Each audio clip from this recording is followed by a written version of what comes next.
Good evening, everybody, and welcome to our Alabama Workers' Rights Training. We'd like to remind you that it's good to be back, first of all, because we've been out of the loop for about 2 months now, and it's due to scheduling conflicts and just insanely busy schedules. But the good news is that in the interim, we have been able to start in-person training. So that's a good thing, and it's something that we're going to talk a little bit more about later on in this cast. But right now, we're going to go ahead and get into this. I'm sorry, I must mute. We're going to go ahead and get into it. Excuse me. This month, we have powered industrial truck safety.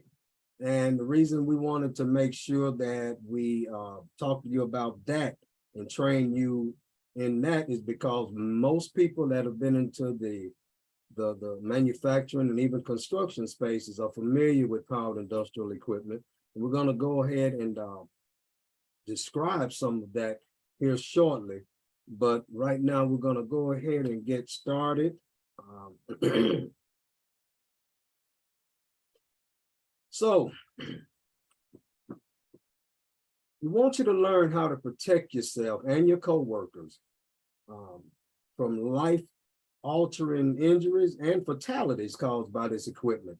The reason we bring this training to you is to help improve your hazard recognition and also to educate you on employers' responsibility to provide a safe workplace for you.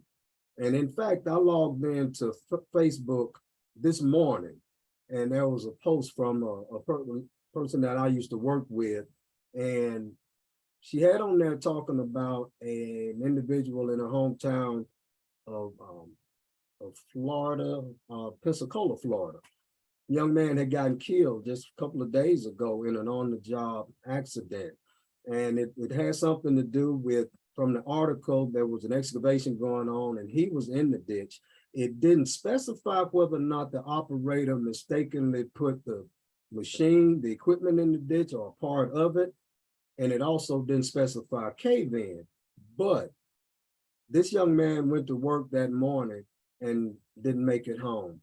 And an incident like this should never happen. That's always a way to prevent that from happening. So that's what we're going to do. That's our main objective here today, is to make sure that you're able to recognize the hazards on your job and so that this doesn't happen to you. And as always, we'd like to remind you that this training is brought to you in partnership by Alabama Coalition for Community Benefits, which consists of a number of groups and labor, faith organizations, nonprofits, such as Greater Birmingham Ministries. You have Jobs to Move America, National Black Worker Center Project, American Federation of Labor and Congress of Industrial Organizations, or the AFL-CIO, Adelante, Alabama Worker Center, and A Better Balance. And as always, from A Better Balance, we have Lauren Booth. She's staff attorney there, and Lauren is going to be able to explain to you your rights and how to enforce them, and under the different agencies that allow you or to give you your rights to a safe workplace. I'm going to get this right. And right now we're going to get into it. So we're talking about different types of mobile equipment. Now, these types of equipment are often involved in injuries and fatalities. They're going to be clamp trucks, cranes, and motor vehicles. Powered industrial trucks, some of the definitions are trucks that push, pull, lift, stack, tier, or carry, such as forklifts on the job. Fork trucks, again, clamp trucks, tractors, platform lift trucks, motorized hand trucks. And I understand that a lot of manufacturing places are outlawing the motorized hand trucks. Those would be the things that you ride on and scoot around through the plant, lifting the material and so forth. They're going to be outlawed. Other specialized industrial trucks powered by either electric or some type of internal combustion, such as CNG compressed natural gas and liquid gas. Cranes. OSHA has a definition for crane, and it is a machine that lifts and lowers loads and moving them horizontally, and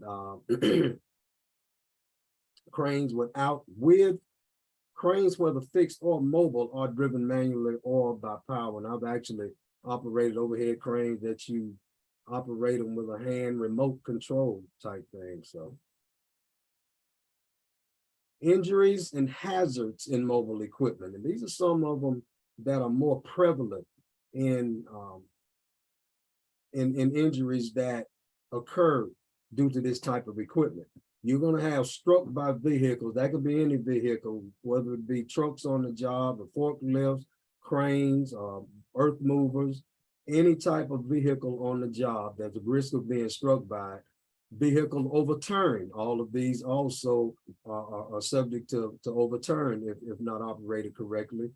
Struck by falling load on the vehicle. This can actually cause some really serious injuries and fatalities. And vehicle contact with electrical current, always a risk of being electrocuted and electrical hazard when you operating these vehicles, and caught in between a vehicle and a stationary object. We should call it a pinch point, is what it's known as, and they can be deadly. We're going to go into an actual case history.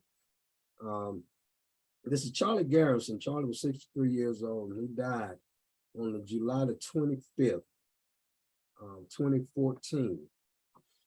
And it talks about Charlie was a member of the United Steelworkers Local 9923. He's also an Army vet, served 6 years in the National Guard.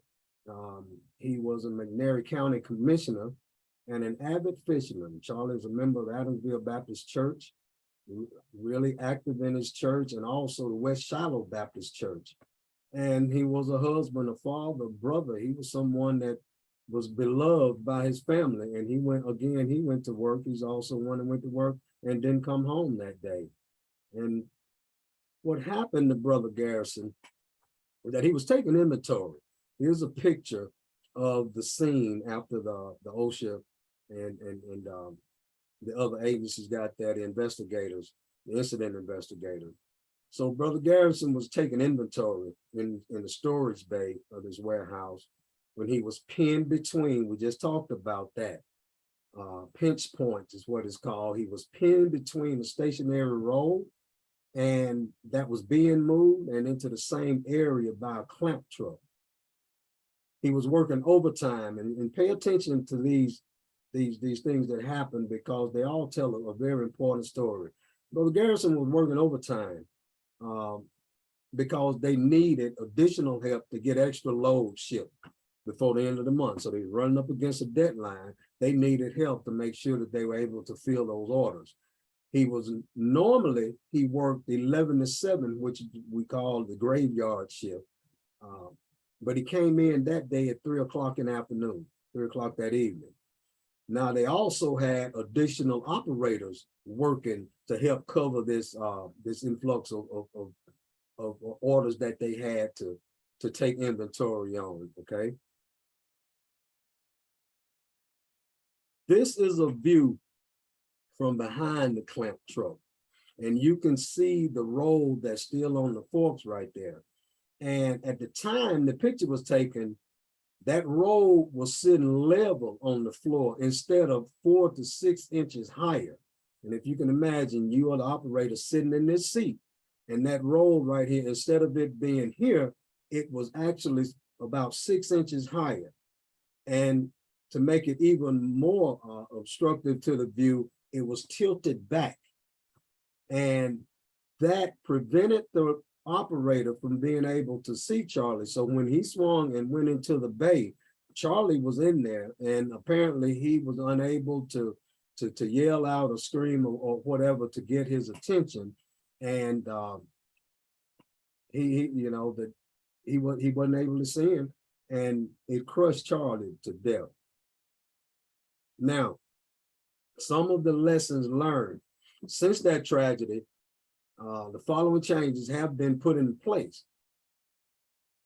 So the employer has slowed the clamp trucks down. Apparently, they now go, they are not supposed to go in excess of 8 miles per hour. So I don't know how fast they were permitted to go previously or on the day that that happened to Charlie. But yeah, they've taken some measures and to help ensuring the safety of the workers now. And also all the shipping employees and visitors are now wearing high-vis reflective vests. We're going to talk a little bit about that in an upcoming slide called the hierarchy of control. And it's going to give you an idea of how they will always put the least effective safety in place when something like this happens. We'll talk about it later. Now, the company is also using a hit knot proximity detection system that helps to eliminate collisions involving vehicles and other powered equipment within the workplace.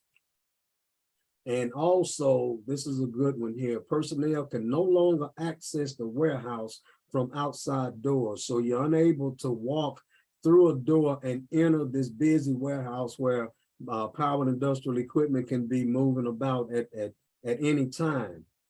They made that correction, which is really good. They've also fenced in areas separating mobile equipment and foot traffic. We're going to go into that a little bit deeper in a couple of slides later as well.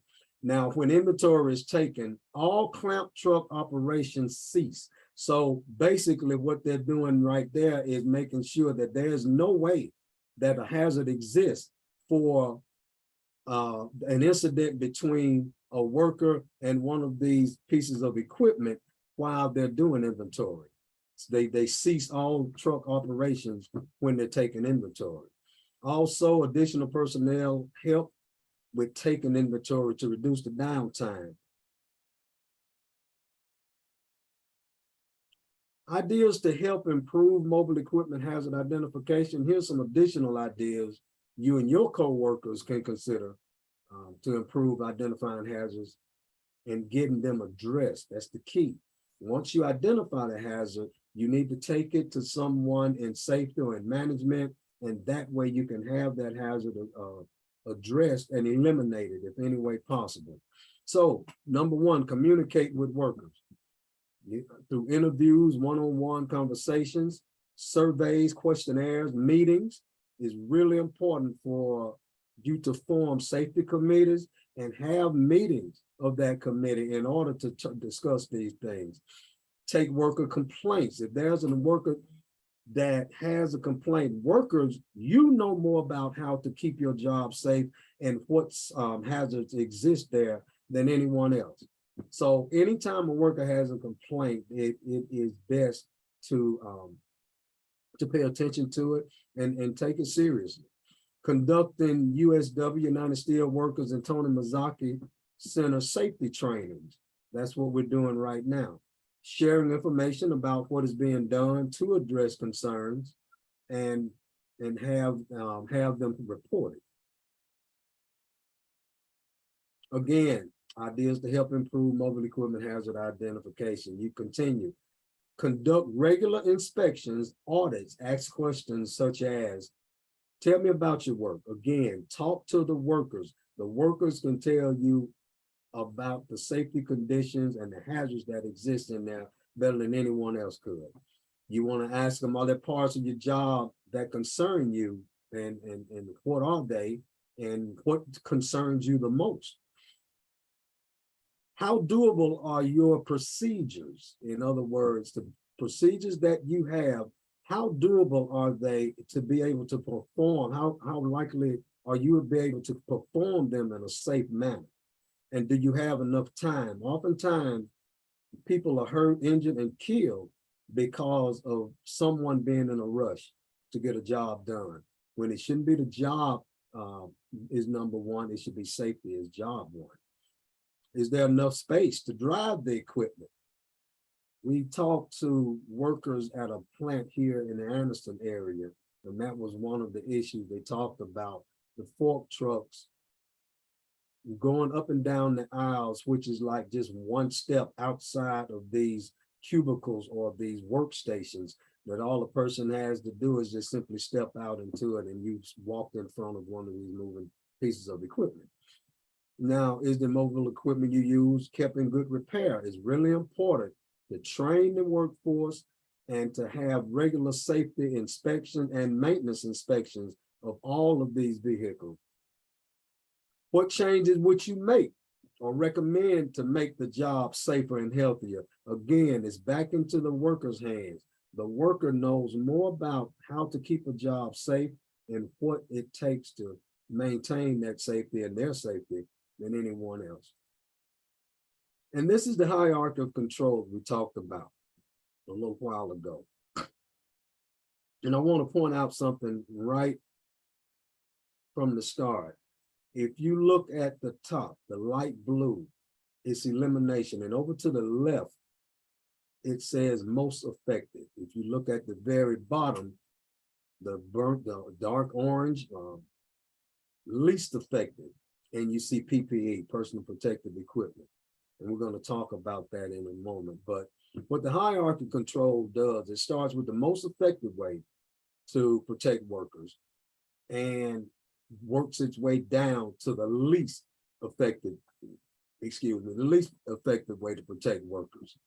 Admin's controls, warning, training, procedures, and personal protective equipment are the least effective of the hierarchy of control. The top is going to be elimination, substitution, engineering control. They are the most effective in worker safety. Now, the idea behind this hierarchy is that the control methods at the top of the graphic are potentially more effective and protective than those at the bottom. Now, following this hierarchy normally leads to the implementation of inherently safer systems where the risk of illness or injury has been substantially reduced. In the next slide, it talks about health and safety process model. You have identification, evaluation, and control. Under identification is going to be data analysis, injury, illness logs, medical visits, surveys, questionnaires, interviews, complaints filed by workers, regulation inspections, and audits or safety walkdowns. Evaluations, you want to prioritize the hazards once you identify them and the risk analysis of those. And the control, you want to select the control based upon the hierarchy of control. That means you want to choose the most effective form of control that is going to best offer that worker or workers the greatest degree of safety on the job. Again, elimination. The best way to control a hazard is to get rid of it. If there's no hazard, there are no injuries. You want to change the process if you can, or remove the hazard. And by removing the hazard, you remove the danger. Design workplace to eliminate hazards. Okay, in a similar location, an office was moved to eliminate the blind spot right here at this intersection. And as you can see, this is a barrier that prevents the mobile equipment from entering the walkway where the pedestrians or the workers or the foot traffic is. So that way it prevents the likelihood or the chance that there's going to be an incident between the worker and a piece of equipment.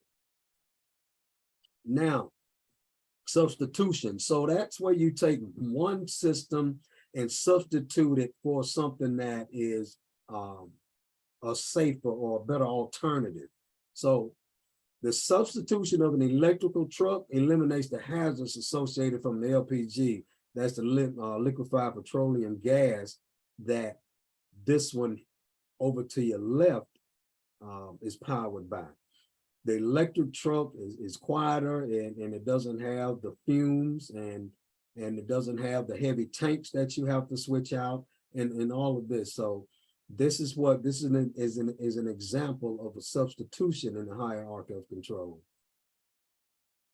Engineering control, and engineering control is something that keeps the hazard from reaching the worker or causing a problem. much like that one that we just saw a moment ago.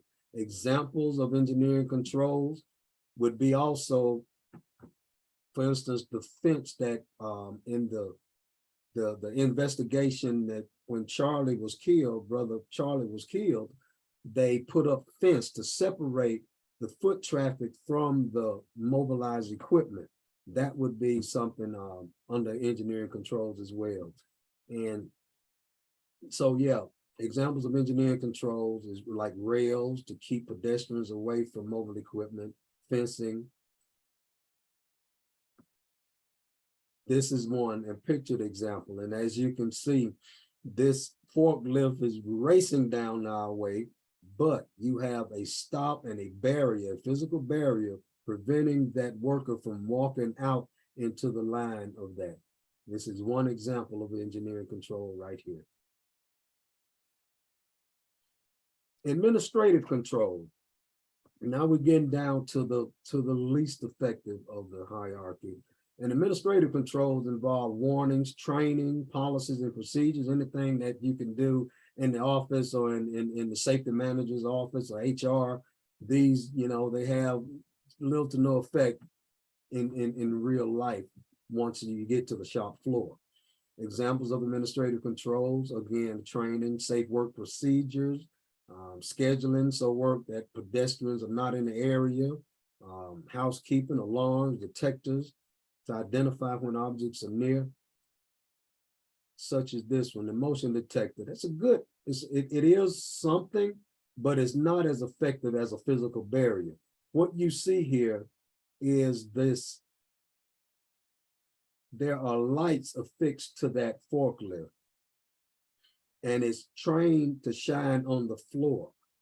And right here is what the individual would see. And it indicates to him that this light shining from that forklift, and it's illuminated in the front and the back of the equipment. And that helps an individual to recognize that there's some kind of equipment in the area and he needs to stop and not walk out in front of it. This right here is a blind spot diagram. And it is really important because, again, I mentioned it once before, as a rule, if you are in their blind spot, they can't see you. And if you can't see them, if you're in the field, if you can't see the operator, then the operator can't see you. So you want to always make sure that you're in his line of sight or their line of sight. Always, never get in a blind spot. And a lot of workplaces don't train operators and pedestrians on inherent blind spots associated with mobile equipment, which is unfortunate because that's something that's critical. Now we're back down to the least effective, personal protective equipment. And I mean, you know, it's good, but don't get me wrong. We all have to rely on it to some degree, but we should never make personal protective equipment be be our main go-to at all times. So examples of PPE is going to be like gloves, glasses, earplugs, and you know, they don't control the hazard. They simply cover the body part that is exposed to the hazard. The hazard still exists, but it offers you some protection from the effects of the hazard, you know, if you were to come in contact with it. But again, in the hierarchy of control, PPE is the least effective. And unfortunately, it's usually the first thing that companies, that's their first answer to safety. Now, supports for improving identification and control of mobile equipment hazards. Union Safety and Health Committee, that is one. Joint Labor Management Safety and Health Committee. Comprehensive safety and health contract language. You want to make sure that it's always in your contract language if you have a contract, if you're fortunate enough to. I know not everyone does, but that doesn't mean that you cannot form your own worker safety committee on the job. And that is something that we would like to, everybody, if you're interested, please let us know and get in touch with us. We can guide you through that process. And you also have a right to act. And I think Lauren might touch on some of that a little bit later in her presentation when she talks about enforcement of your rights. Now, let's look for a quick review of OSHA standards and power industrial trucks. The specific requirements found in OSHA. Industrial trucks should be examined before being placed in service. It shall not be placed in service if the examination shows any condition adversely affecting it. If there's anything wrong with that piece of equipment that would adversely affect it, it shouldn't be put into service. Now, this should be made daily, or if you use this piece of equipment by shifts, each time an operator changes, then from one operator to another into that new operator should do his own inspection of that piece of equipment.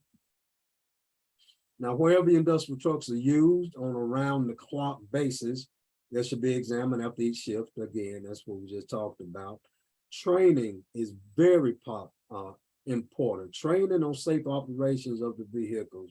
Now, training, the standard requires employees to develop and implement a training program based on, one, the general principles of the safe truck operation and the type of vehicle that they operate, the hazards of the workplace created by the use of the vehicle, and the general safety requirements of OSHA standards. All of this should be in the training that's provided by, and employers have a right, they have an obligation or responsibility to train their workers. Trained operators must know how to do the job properly and do it safely. And they need to be able to demonstrate this by workplace evaluations. Employees must also certify that each operator has received the training and evaluate each operator at least once every 3 years. Prior to operating that truck in the workplace, the employer must evaluate the operator's performance and determine the operator to be competent to operate a powered industrial truck. So what they normally do is that you have so many hours of classroom instruction, and then you actually go out and you do a field test on that piece of equipment. We had to do it with lift jacks and JLGs is what they're called, sky climbers and all of that. And the same with the operators who operated forklifts and cranes and whatever. You have to do so many hours of training for that employer in the classroom, and then so many hands-on battery tests. Now, OSHA 1910, so this is has to do with pulp and paper mills. Application applies to establishment where pulp, paper, and paper board are manufactured. This section does not apply to logging and transportation of logs to pulp and paper mills. And the standard covers a variety of hazards within the industry.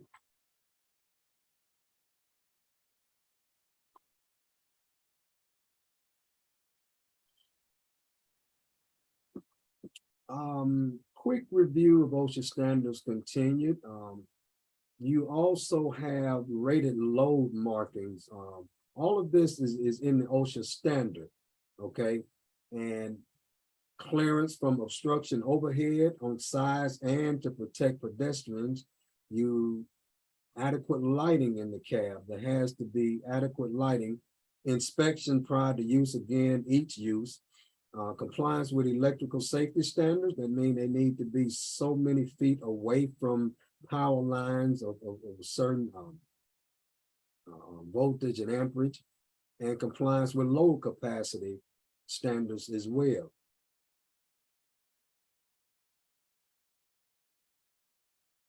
And includes requirements for such things as guarding, lockout, tag out, material handling, and associated equipment used in the industry. Now, bringing it all back home, and one of the things that we like to make sure that we stress is that after going through these trainings, it's really important for you to take what you learned here and take it back to your job. You know, consider this as something else that you put in your toolbox, if you will, to go back on the job and help to keep you and your your coworkers safe. Remember, publicize and celebrate any victories, no matter how small. Create your safety committee and have your meetings and take charge of your own safety. Tony Mazzocchi has a saying. He would say that we will not improve worker safety until workers take control of the process. And once we do that, we're going to make it better for everybody. If a problem is not getting properly addressed, figure it out and what additional tools may be needed. And we need to stand ready to assist. We will be standing ready to assist you at any time. And right now, I would like to thank you so much. And we look forward to hearing about your efforts to prevent fatalities and life-altering injuries at your workplace. And right now, I'm going to hand it over to Lauren, and Lauren is going to walk us through some of the enforcement and your rights in the workplace to a safe workplace. Thank you. Lauren? Thank you, Larry, for the introduction. Hello, everybody. My name is Lauren Booth. I am a staff attorney with A Better Balance. A Better Balance is a legal nonprofit advocacy organization that uses the power of law to advance justice for workers so that they can care for themselves and their loved ones without jeopardizing their economic security. So taking care of themselves without having to risk losing their jobs. I am based here in Montgomery, Alabama, and I work on a lot of outreach, doing these types of Know Your Rights trainings with folks here in Alabama and across the South. So I also just want to quickly point out that we have a free and confidential legal helpline, 1-833-NEED-ADB. We'll be going over a lot of information today, which we know can be a little overwhelming. So we always direct people if they are seeing these issues or hearing about these issues at work from other people, calling our helpline to get to speak to an attorney who can walk through some of these issues with you. Okay, next slide. Okay, so we're just a brief overview of what I'll be covering today. First, of course, we're going to be talking about OSHA, the Occupational Safety and Health Administration. And then we're going to transition into some other federal laws, like the American for Disabilities Act, ADA, and the Family and Medical Leave Act. OSHA is there for, helping report and address hazards in the workplace, but these other laws are there to protect you in case you are injured or need time off, to recover or anything like that due to injury in the workplace, etc. Okay, next slide. So first, we're going to start off with OSHA. So OSHA, as we know it, came from the OSH Act, which is the Occupational Safety and Health Act. It's a federal law that was passed to protect workers from unsafe and hazardous conditions, passed back in 1970. This OSH Act is what created OSHA that we refer to, that Larry was referring to and I mentioned earlier. The OSH Act and OSHA covers most private sector employees, federal government employees, and some state and local government workers. It really depends on in those little particular situations, but the majority of workers are covered under OSHA. Okay, next slide. So the OSH Act kind of guarantees a set of rights that workers are entitled to. These include, a right to a safe and helpful workplace free of known dangers, training in a clear language that you understand, about the hazards, methods to prevent harm, and the OSHA rules that apply to your workplace. The tools and equipment to do your job safely, including PPE that Larry's mentioned, and being provided those types of things free of charge. You also have a right to receive information about the hazardous chemicals in your workplace. Along with that, you have the right to obtain access to the safety accident reports that your employer is required to keep by law. And then you also have the opportunity to file a complaint asking OSHA to inspect your workplace if you believe there is a serious hazard or that your employer is not following OSHA rules. Complaints can be anonymous. You do not have to disclose your name. And a part of the OSHA Act as well is that you are protected from being retaliated against or discriminated, for exercising your rights under the OSHA Act. So, your employer cannot, fire, otherwise discriminate against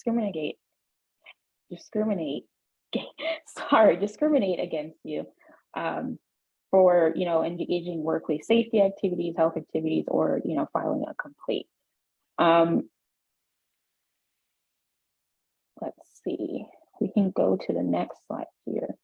So filing a complaint. So if you, in your workplace, and you believe there's a serious hazard, go back one slide. Can you go back one slide? Yes, thank you. So when it comes to filing a complaint, if you're seeing that your workplace has a serious hazard or, they're not following OSHA standards, of course, you're entitled to filing a complaint. There's multiple ways you can do so. You can file online using the online form, osha.gov, fax, mail, email. There's a form you can complete, print out, and send. Also available online. You can call the phone, your local OSHA office, or the national line, the 800 number for OSHA. And you can also do an in-person in your local OSHA office, which you can find by putting in your zip code and information online to find the closest office to you. What I always, things we want to make sure that people know if they are going ahead to filing a complaint is that, make sure that you collect as much evidence as you can. Photos, documents, those things are always helpful and persuasive when you're filing a complaint. And you also have to participate in that you also get to participate in the inspection if OSHA does come down and you speak privately with an inspector if they do have to come to your workplace. You also have a right to have an employee representative, like a union safety steward or a workplace safety committee member, accompany you on the inspection if an OSHA inspector does come down. And you also have the opportunity to have somebody else file a complaint on your behalf. Again, that's it being anonymous. You could have maybe an authorized representative from maybe your labor organization or another employee or an attorney or somebody else file a complaint on your behalf. That's also an option. Okay, the next slide here, this is just a quick kind of overview of what the online complaint form looks like when you go to osha.gov. Very user-friendly. So you go in, it has that list that I showed in the first slide of like online complaint, you click on here and it brings you right to this form. And this is kind of what you would see as a quick preview. It's kind of small, but just to give you an idea. And then the next form is what you'd see about a whistleblower complaint. And that's also another right. So this is if you believe that you're being retaliated against for exercising your rights under OSHA, you can file a whistleblower complaint, which is saying that, as you can see on the options here, it's kind of small, like you've been terminated or disciplined, suspended, etc., because you exercised your rights under OSHA. Maybe you filed a complaint, a safety complaint, something like that, and you feel like your employer is now retaliating against you. You have that option as well. These types of complaints cannot be filed anonymously. That is the only thing to note here. But it is also can be filed online, just like the previous complaint, or contacting the OSHA number as well, if that's something, if you need more information about that. Okay, so just a quick kind of recap on OSHA, things to take away from all those things that I just said. Again, OSHA, the OSH Act, it applies to most businesses and industries, including federal workers. There's some exceptions for state and local government workers, but that's very few. So the majority of people, again, are covered under the OSH Act. If you are feeling, unsafe or there's hazardous conditions, you can always contact, the federal OSHA, their 1-800 number, or the state agency, the closest one, which you can also find online. And, things that we always say to kind of keep in mind when you're dealing with issues with OSHA or under the OSH Act is, try to tell your employer about your concerns before filing a complaint. Maybe if you address it with them, that's something they can be taken care of before having to get to that level. But if you do need to file a complaint, it can be confidential to ask for an inspection to report these hazardous issues.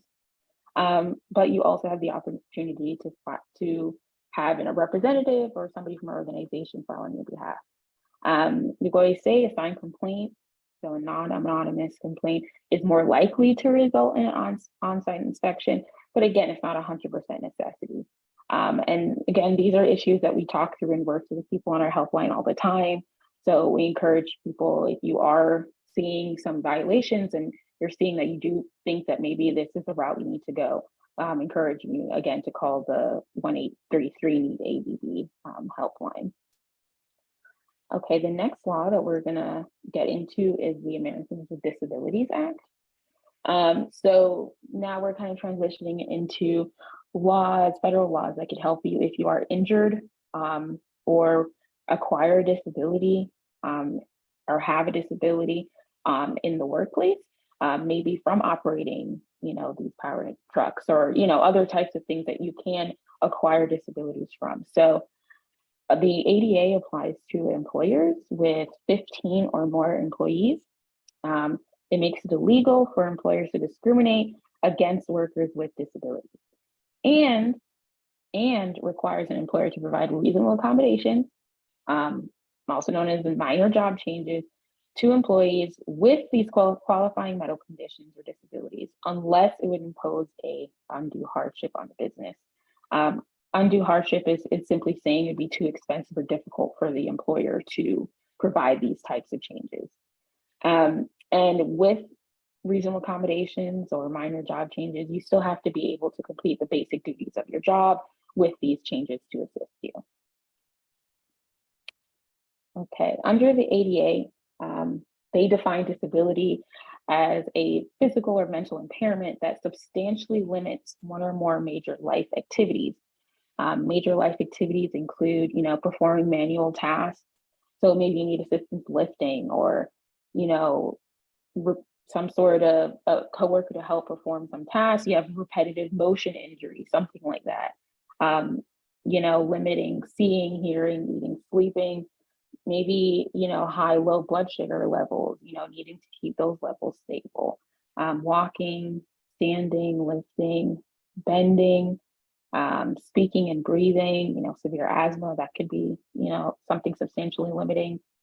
And then other issues concerning learning, reading, concentrating, thinking, etc. So maybe you have some sort of trouble processing or ADHD. Some common examples that we do here is, people, they have high blood pressure and they need to take medication that, causes them to have frequent restroom breaks, and that is a disability. That is something that is limiting you. And that's something that can be accommodated. So maybe just more breaks so you can use the bathroom.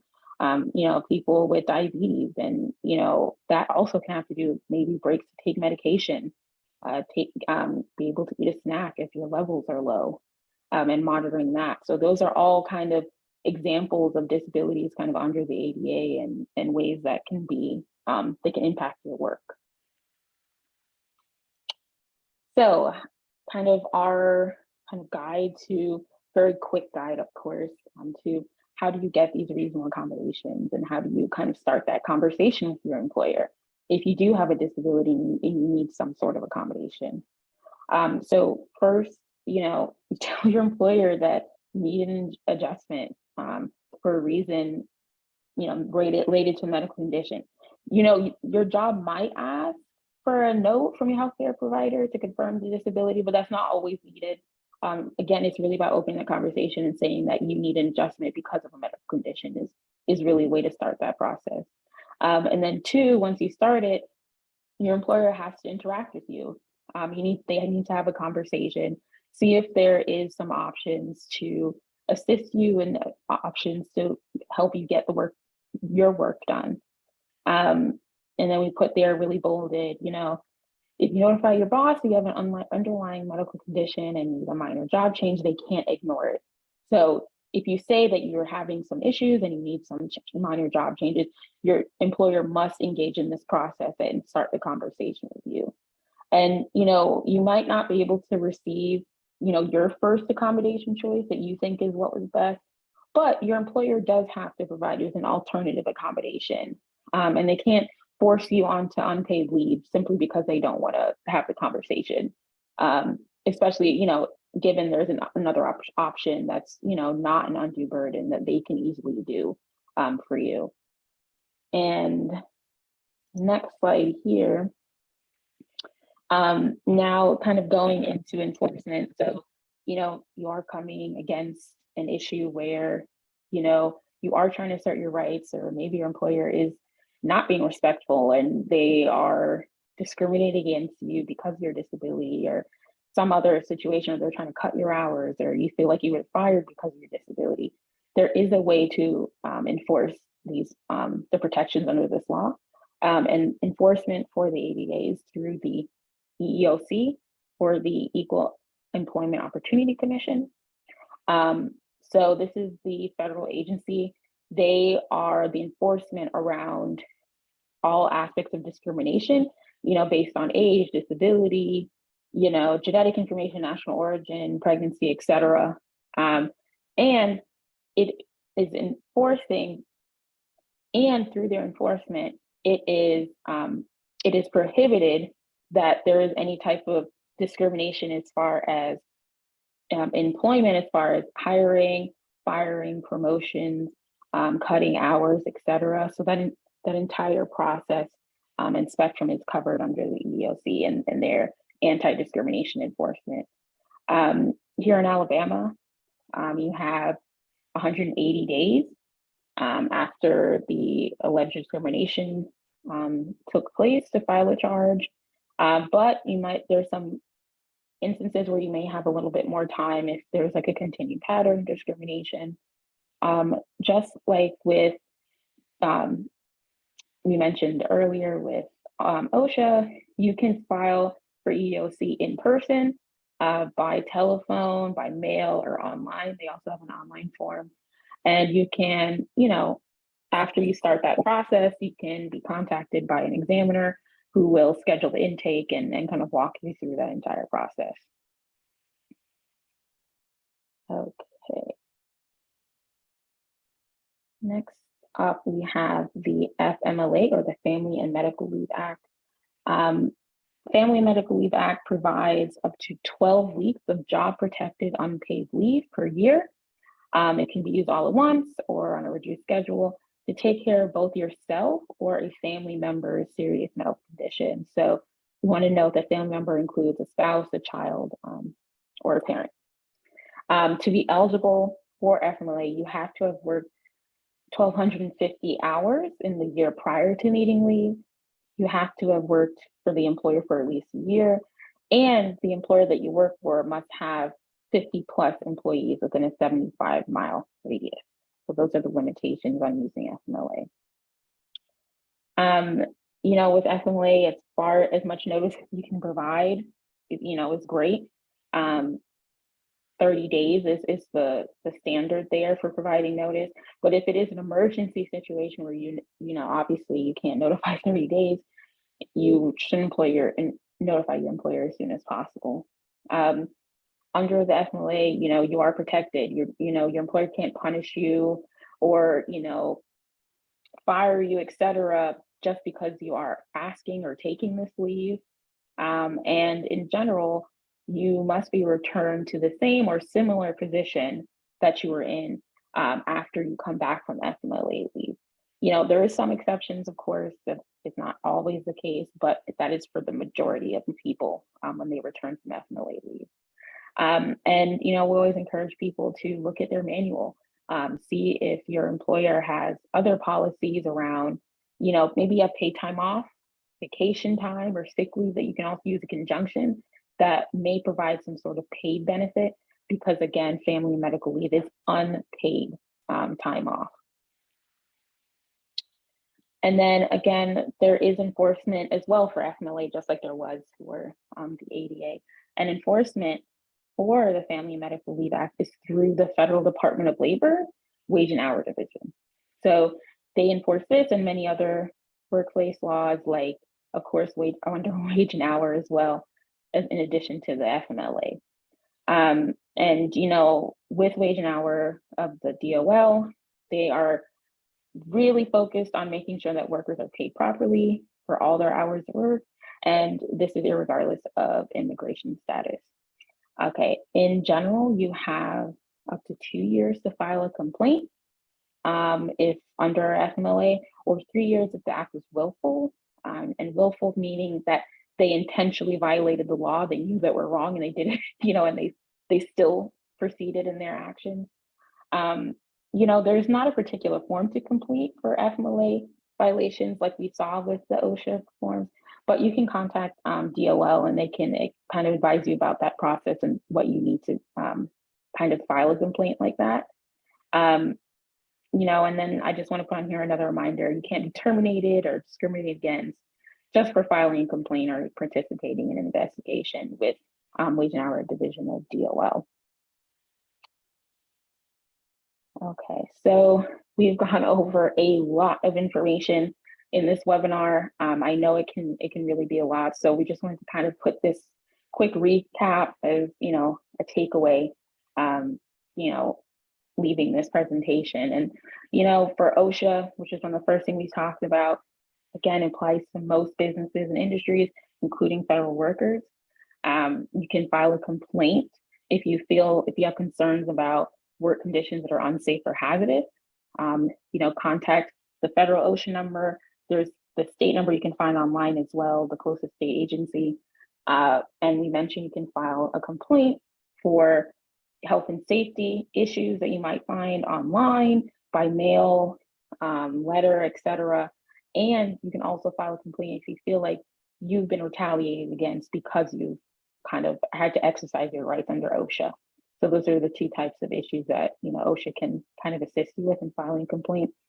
And then EEOC, this is again the federal agency that enforces these anti-discrimination laws. And the one we talked about today was the Americans with Disabilities Act.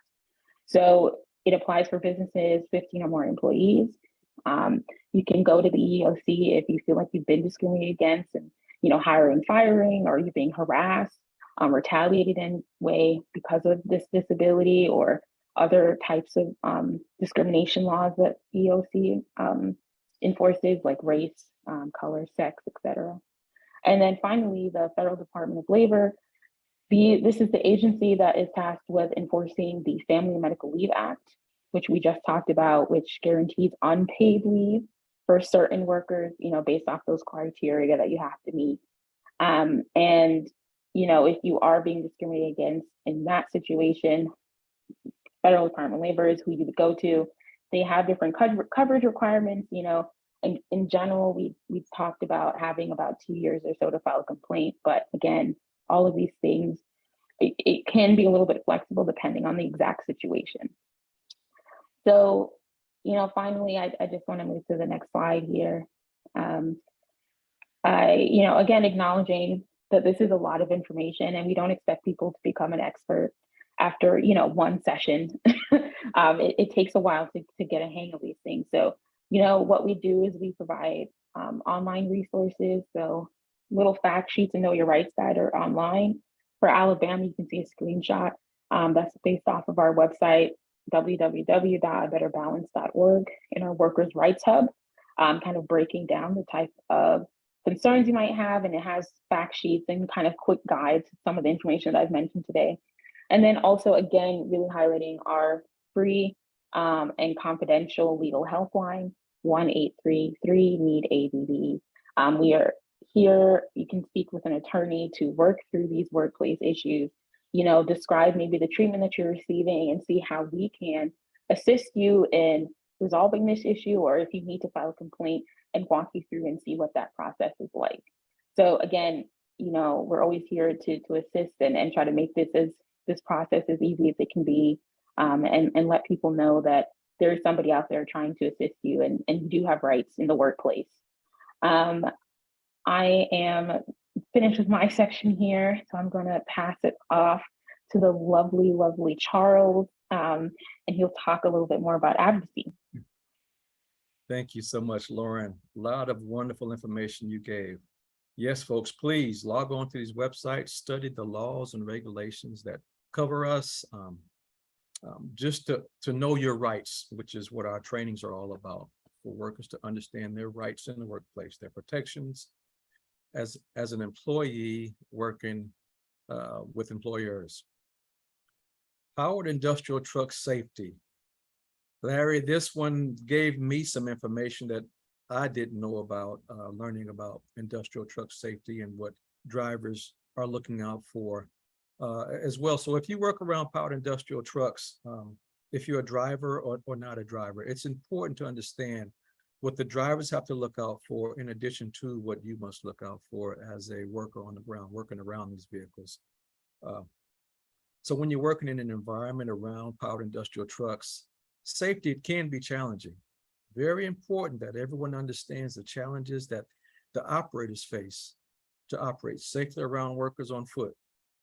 Being aware of the dangers involved, like blind spots, everyone knowing what to look for, it lessens the possibility of a worker being injured or even worse, killed.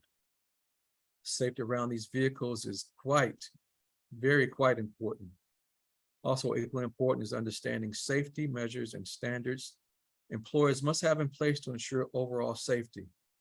Larry gave a lot of good examples with the presentation of the case study from Mr. Charlie Garrison, who was killed on the job.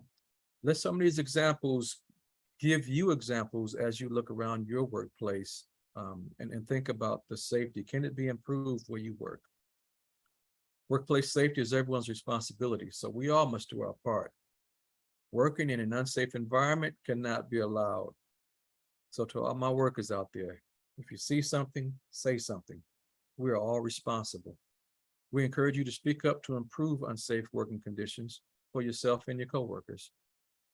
You have the right to advocate for your safety in your workplace. Every worker's voice matters in regards to safety. So should your manager decide to ignore or push back on your safety concerns, you do have options that will give you, a worker, collective power to make the workplace safer. Larry gave a few examples, but the biggest example that we can stick with and encourage you workers is to start by forming a worker safety committee. Safety committee gives workers a collective voice that's powerful. Forming a safety committee is encouraged because it's one of the most effective ways to improve unsafe conditions. A committee consists of many voices instead of just one voice. Forming a work safety committee can be challenging, but we've done webinars on how to form safety committees. We conducted one back in February of this year. So let this training be your guide. Our goal is to provide workers resources and information on worker protections in the name of health and safety. Federal protections and laws that Lauren covered in the training is what every worker is protected under. You can find the information from this training and other trainings that we've conducted on the alabamaworkers.org website. We want to encourage all of you workers to speak up and advocate for a safer work environment for yourself and your coworkers. All of our webinars offer resources, and we go over the rights you have as a worker. Resources that can provide informational steps on how you, a worker, can take to make your workplace safer, or to make the workplace more fair by organizing your coworkers for a voice in the workplace.